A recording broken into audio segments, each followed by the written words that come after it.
भागवत टुंगी देवर्षि नारद प्ररोचन आज तपस्या करिया मधुबन उपगत होती भक्तराज ध्रुव। बयस मात्र 5 वर्ष। अधिका बयस हेले जे भगवान मिलिबे ता नुहे। ध्रुव को केते बयस होइतला सी पुणी आज भगवान को तपस्या करिया पई बाहरी पड़िछंती। पुणी एभली तपस्या प्रथम मासरे 3 दिन रे उपास परे गोटे कईथ फल, द्वितीय मासरे 6 दिन उपास परे गोटे बदरी कोली। तेबे आसंतु आज आस्वादन करिबा ध्रुव किभली तपस्या करुचंती। एमंते द्वितीय मासरे सट सट दिनांतरे गोविंद गोविंद गोविंद पदुगळुछि मकरंद बालक तृण पत्र ग्रास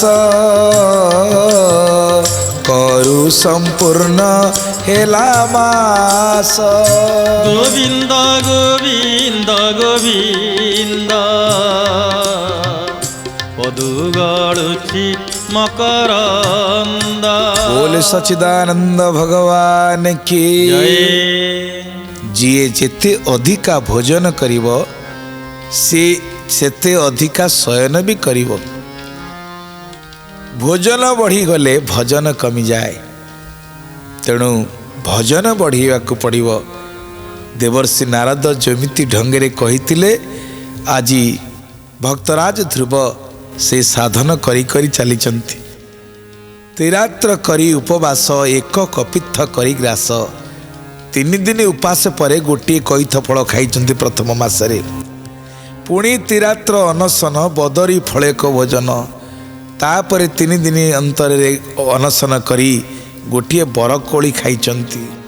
एमंते द्वितीय मासरे सट सट दिन अंतरे द्वितीय मासरे 6 दिन अंतर भितरे 6 दिन परे थरे बालक तृणपत्र गास्र केवल पत्र को खाई करु संपूर्ण हेला मास। द्वितीय मासरे 6 दिन रे केवल पत्र टिके सेवन करी से मास मध्य अतिक्रम करी गला।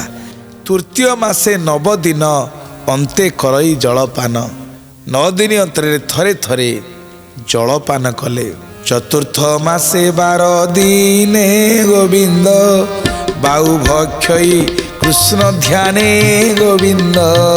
गोविंद गोविंद गोविंद गोविंद पदुगळुछि मकरंद गोविंद। चतुर्थ मासरे 12 दिन रे थरे मात्र से बाहु ग्रहण कले। चिंता करंतु तो कि कुछर साधना।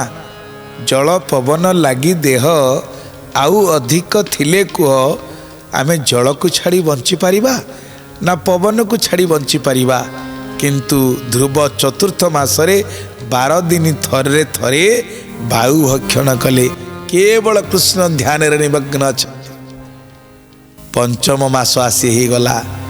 पंचम मास प्रवेशिला गोविंद निश्वास निरोधी रहिला गोविंद।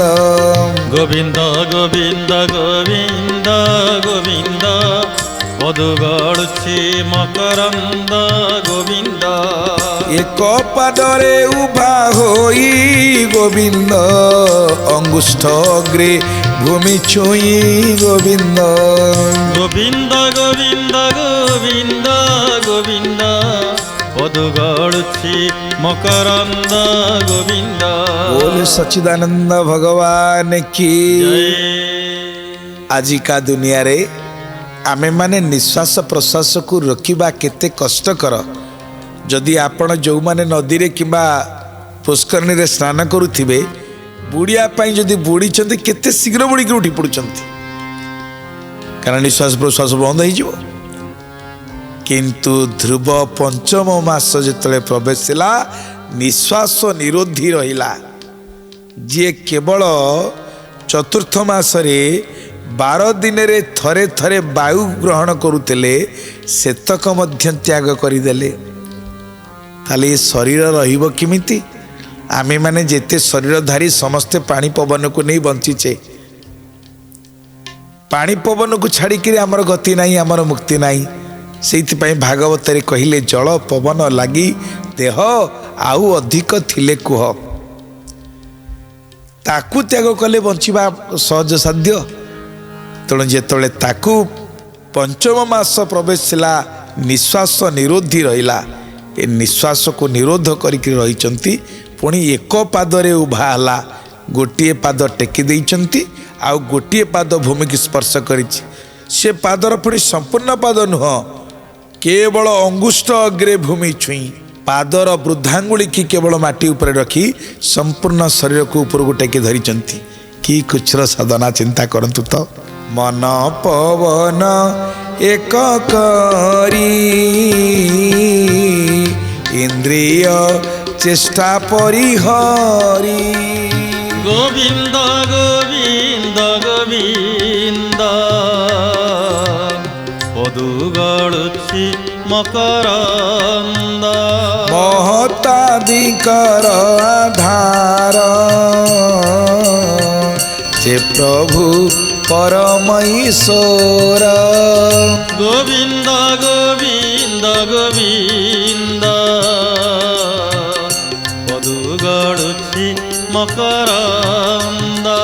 ବ୍ରହ୍ମ ଧାରଣା ଆଚରିଲା ଏ ତିନି ଭୁବନ କମ୍ପିଲା। ଗୋବିନ୍ଦ ଗୋବିନ୍ଦ ଗୋବିନ୍ଦ ପଦୁ ଗଳୁଛି ମକରନ୍ଦ। ବୋଲ ଶ୍ରୀମଦ ଭାଗବତ ଭଗବାନ କି ଜୟ। ମନ ପବନ ଏକ କରି, ମନକୁ ଆଉ ପବନକୁ ଏକ କରିଦେଇଛନ୍ତି। ଇନ୍ଦ୍ରିୟ ଚେଷ୍ଟା ପରିହରି, ଆଉ ଇନ୍ଦ୍ରିୟ ମାନେ ଶିଥିଳ ହେଇଗଲେ କୌଣସି ଚେଷ୍ଟା କରିବାର ନାହିଁ। ସବୁ ଇନ୍ଦ୍ରିୟ ଯେଉଁ ଅଛନ୍ତି, ଏକାଦଶ ଇନ୍ଦ୍ରିୟ ଆମ ଭିତରେ, ମନ ଯେତେବେଳେ ପବନ ସହିତ ଏକାକାର ହେଇଗଲା, ଇଏ 5 କର୍ମେନ୍ଦ୍ରିୟ 5 ଜ୍ଞାନେନ୍ଦ୍ରିୟ, ଇଏ ଆଉ କେହି ଆମେ ଦେଖନ୍ତୁ ଇନ୍ଦ୍ରିୟ ମାନେ ସବୁ ଥାଇକିରି ଯଦି ମନ ସଂଯୁକ୍ତ ନ ହେଲା ତାହେଲେ ଇନ୍ଦ୍ରିୟ ମାନେ ମଧ୍ୟ କ୍ରିୟାଶୀଳ ହୁଅନ୍ତି ନାହିଁ। ଯେମିତି ଆଖିରେ ଆପଣ ଦେଖିଲେ ମଧ୍ୟ ଯଦି ମନ ନାହିଁ ତାହେଲେ ଆପଣ ପଢ଼ିପାରିବେ ନାହିଁ। କାନରେ କିଛି ଶବ୍ଦ ପଶୁଛି, କେତେ ଶବ୍ଦ ସେଇପଟେ କିଏ ଶବ୍ଦ କରି ଚାଲି ଯାଉଛନ୍ତି, ଯଦି ମନ ନାହିଁ ତାହେଲେ ଆପଣ ଶୁଣିପାରିବେନି ସେ କ'ଣ କହୁଛି। ଆଖି ଦେଖିପାରିବ ନାହିଁ, କାନ ଶୁଣିପାରିବ ନାହିଁ, ଚର୍ମ ସ୍ପର୍ଶ କରିପାରିବ ନାହିଁ, ନାସା ଆଗ୍ରାଣ କରିପାରିବ ନାହିଁ, ଆଉ ଜିହ୍ୱା ରସ ବାରି ପାରିବନି ଯଦି ସେଥିରେ ମନ ସଂଯୁକ୍ତ ନ ହେଇଛି। ତେଣୁ ମନ ଯେତେବେଳେ ଯାଇକି ପବନ ସହିତ ଏକାକାର ହେଇଗଲା, ମନ ପବନ ଏକ କରି ଇନ୍ଦ୍ରିୟ ଚେଷ୍ଟା ପରିହରି, ଇଏ ଇନ୍ଦ୍ରିୟ ମାନଙ୍କର ଚେଷ୍ଟା ସବୁ ପରିହାର ହେଇଗଲା, କେହି ଆଉ କ୍ରିୟାଶୀଳ ହେଲେ ନାହିଁ। ଯେ ପ୍ରଭୁ ପରମ ଈଶ୍ୱର ମହଦାଦିଙ୍କର ଆଧାର, ବ୍ରହ୍ମ ଧାରଣ ଆଚରିଲା ଏ ତିନି ଭୁବନ କମ୍ପିଲା। ଯେତେବେଳେ ମନ ପବନ ଏକ ହେଇଗଲା, 3 ଭୁବନ ପ୍ରକମ୍ପିତ ହେବାକୁ ଲାଗିଲା। କାହିଁକି? ଧ୍ରୁବଙ୍କ ତପସ୍ୟାରେ ପବନ ମଧ୍ୟ ସ୍ଥିର ହେଇଗଲେ। ସେ ପବନକୁ ରୋଧି ଦେଲେ ନିଜ ଭିତରେ।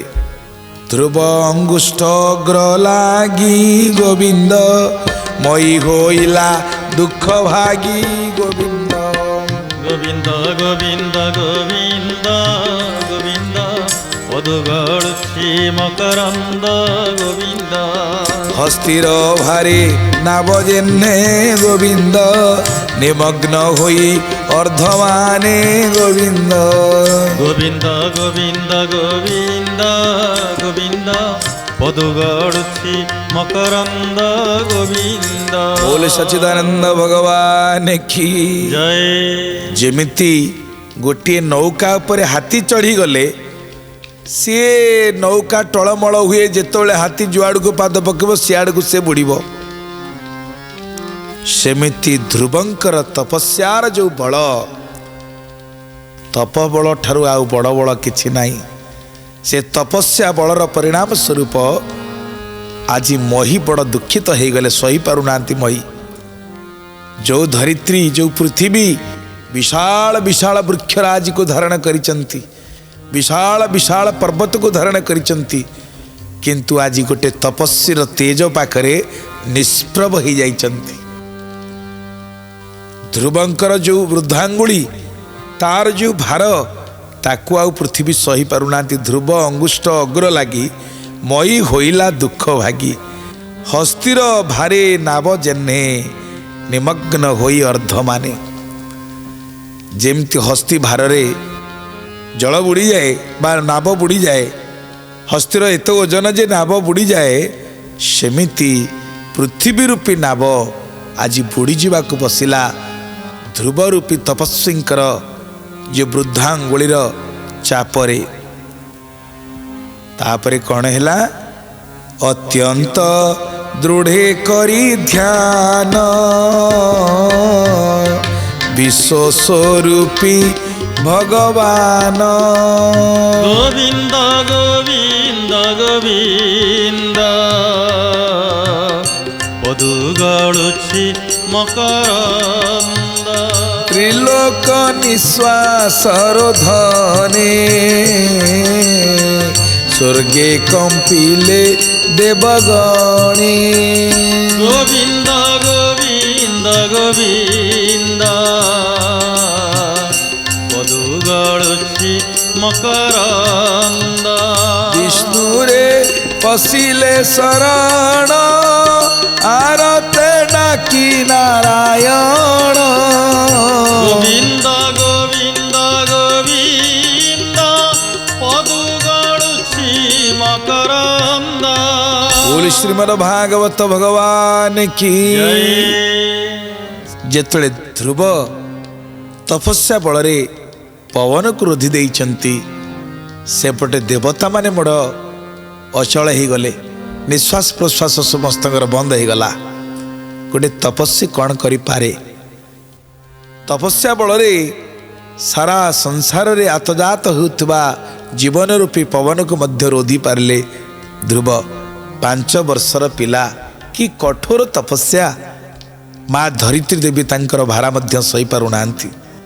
समस्त देवता माने जाई व्याकुल भाव रे पहुंची भगवान नारायण को प्रार्थना कले। विष्णुरे पशिले शरण आरते डाकी नारायण। जीवन रक्षा करिया पई काना हमर जल ही जीवन आ पवन ही जीवन। पवन नहले एमिति किए संसार रे अछि बंची पारिबो? भगवान जन्म रु मृत्यु पर्यंत हमको से पवन रूपी अम्लजान को जोगैचंती।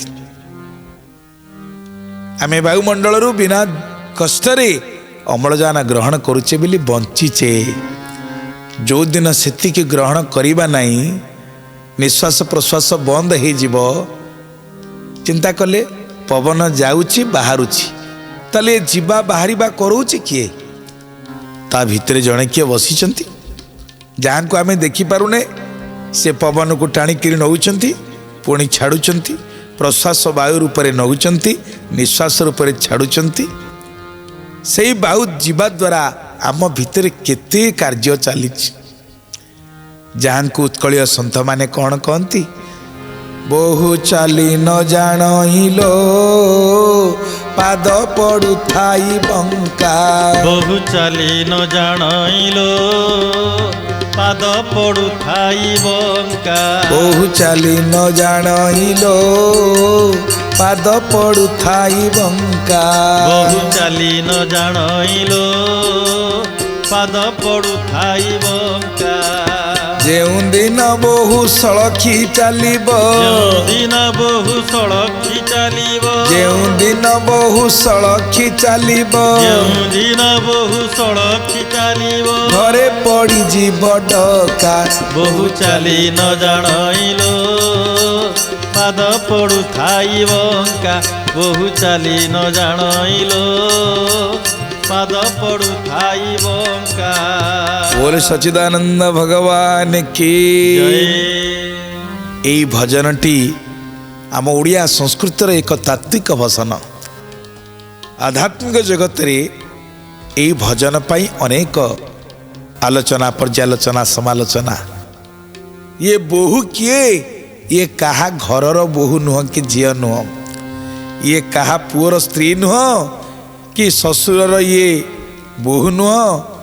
किंबा कौनसी बापार झील नुह ये हूँ आम शरीर भितर जाऊथिबा पवनटी हूँ बोहू बोहू चाली न जाणइलो या पाद पड़ू थाई बंका जो दिन बोहू सड़की चलो ये पवन बंकार जाऊँची बोली आमे माने बंचीचे कथा कहूचे शुणुचे सब काम करुचे जो दिन सड़क चलो घरे पड़ीज डका ये देह हूँ गोटे घर ये नुआ घर खंडी दिने पुराणा हेब मारिब शून्य लहड़ी थय नहिब यही जो देह घर रे ये पवन रूपी बहु बंका होकर जाऊँगी बोली सुंदर संसार चली शरीर चली जो दिन सड़की चलो घरे डका पड़ीज शेष निश्वास त्याग करवा समय अव्यवहित पूर्वर ये पवन प्रखर गति चले तेणु समस्ते कहते गोटिकिया पड़ा आउ केते समय तेणु हरिओम तत्सत हो तेणु जो दिन सड़की चलो घरे पड़ीज डका डाक पड़ीज राम नाम सत्य हे हरिनाम सत्य हे तेणु पवन को जिते ध्रुव निरोधी देइचंती सेतबेले देवता माने मध्य विचलित हो पड़े समस्त को अणनिश्वासी लगिला जीवन विकल रे समस्ते जाई पहुँची भगवान को पाखरे विष्णुरे पशिले शरण आरते डाकी नारायण विकल रे डाकी हे प्रभु रक्षा कर रक्षा कर रक्षा कर ये विषम दशा कौन आम देवता मान को पड़ानी समस्त को अणनिश्वासी लगुच सब पवन को आणिक निजे कौन कले भीतर रखिदे देवता माने भगवान को प्रार्थना कले हे प्रभु न जानू कारण किंपा निश्वास निरोधन गोविंद गोविंद गोविंद पदु गड़ुछि मकरंद एथुसु रक्षा तुम्हें कर शरण गलु तो पयर गोविंद गोविंद गोविंद पदु गड़ुछि मकरंद बोले सच्चिदानंद भगवान की जय। आमे विगत पर्याय समस्ते आस्वादन करिचे जेतेबेले जेतेबेले देवता मान को विपद पड़ी देवता मान जीवे कुआड़े समस्ते से दौड़ी दौड़ी महाप्रभुंकर शरणापन्न हेबे जे तांकर सृष्टिकर्ता पालनकर्ता संहारकर्ता से विद्यादाता बुद्धिदाता से भगवान के पाखे समस्त देवता माने बड़ विकल होकर आर्तरे जाकि पहुँचले प्रभु रक्षा कर रक्षा कर रक्षा कर प्रभु हे प्रभु न जानू कारण किंपा निश्वास निरोधन ये निश्वास कौन बंद हो गला प्रभु आम किसी जानीपारूँ देवता मानकर जमती आजिकल आधुनिक जुगे देखा जाउछि गोटे लोकर जदि निश्वास प्रश्वास ठीक न गला तार अम्लजान केते भागरे जाउछि ताको परीक्षा करा जाउछि एवं कृत्रिम उपाय अम्लजान चलई दिया जाउछि ये भयंकर कोरोना महामारी समय बहुत व्यक्ति अम्लजान अभाव में प्राण त्याग कले तेणु भगवान किड़े कृपालु किड़े दयालु जन्मरु मृत्यु पर्यंत जी जोगे चली जल पवन माटी आकाश आम ही पाखे कृतज्ञ जिते देवता मानकर निश्वास रुद्धि हो जाइए से भगवान पाखे प्रार्थना करी कहउचंती एथु सुरक्षा तुम्हें कर शरण गलु तो पयर हे प्रभु ये घोर विपत्तु उद्धार करंतु आम निश्वास कहीं बंद हो जाउची आमे जानी पारुनु तेणु भगवान पवन रूप में आम भितर जाउचंती आसुचंती भगवान से मानक कहउचंती भय न कर स्वर्गलोक तपस्या कर बालक गोविंद गोविंद गोविंद पदु गड़ुछि मकरंद अति कठोर तप करे मर्त्य जमुना नदी तीरे गोविंद गोविंद गोविंद पदु गड़ुछि मकरंद अति कठोर तप करे मर्त्य जमुना नदी तीरे गोविंद गोविंद गोविंद पदु गळुछि मकरंद ताहाकु निवृत्त कराई वांछित वर देवी मोहि गोविंद गोविंद गोविंद पदु गळुछि मकरंद बोले सच्चिदानंद भगवान की जय जेतळे देवता माने भगवान को पाखरे विनम्र भाव रे प्रार्थना करिसंती प्रभु कृपा प्रभुक कहउचंदी हे देवता माने हे स्वर्गलोकवासी आ भय करिवार कोनोसी कारण नाही ये जो अवस्था आपण माने निश्वास निरोधन हो जाइछि यार कारण होछि मर्त्य रे जमुना कूल रे मधुबन रे गोटे बालक तपस्या करुछि अति कठोर तप करे मर्त्य जमुना नदी तीरे जमुना नदी कूल अत्यंत कठोर तपव्रत करुछि पिलाटीए ताहाको निवृत्त कराई वांछित वर देवी मुई अवश्य मु ताको जाई से तपस्यार निवृत्त करैबी तार वांछित फल प्रदान करी तेणु देवता माने तुम्हें भय करिवार किछि कारण नाही आज अति बड़ी जगन्नाथ दास सुंदर भावरे ये अमृतमय कथा को परसी दौचंती शुणी श्री हरिर वचन देवे ध्रुव को कले धन्य गोविंद गोविंद गोविंद पदु गळुछि मकरंद उत्तान पादराज बला तपे विष्णु को बस कला गोविंद गोविंद गोविंद पदु गळुछि मकरंद कहि दास जगन्नाथ कृष्ण महिमा भागवत गोविंद गोविंद गोविंद पदु गळुछि मकरंद ध्रुव हृदय चिंते जहा से प्रभु मोते हेबे सहा गोविंद गोविंद गोविंद पदु गळुछि मकरंद बोल श्रीमद् भागवत भगवान की जय जेतबळे भगवान विष्णु नारायण देवता मान को ध्रुवर तपस्या संपर्क रे सुंदर भाव रे बुझेई देले देवे ध्रुव को कल्य धन्य देवता माने धन्य धन्य कले धन्य से ध्रुव धन्य ध्रुव तेणु ये विषय परिसमाप्ति घटी इति श्रीमद्भागवते महापुराणे परमहंस्यां संहितायां चतुर्थ स्कंदे ध्रुव चरितं नाम अष्टम अध्याय जगन्नाथ जगन्नाथ जगन्नाथ पाहि मां जगन्नाथ जगन्नाथ जगन्नाथ पाहि मां जगन्नाथ जगन्नाथ जगन्नाथ रक्ष मां जगन्नाथ जगन्नाथ जगन्नाथ रक्ष मां जगन्नाथ जगन्नाथ जगन्नाथ रक्ष मां जगन्नाथ जगन्नाथ जगन्नाथ रक्ष मां बोल जगन्नाथ महाप्रभु की जय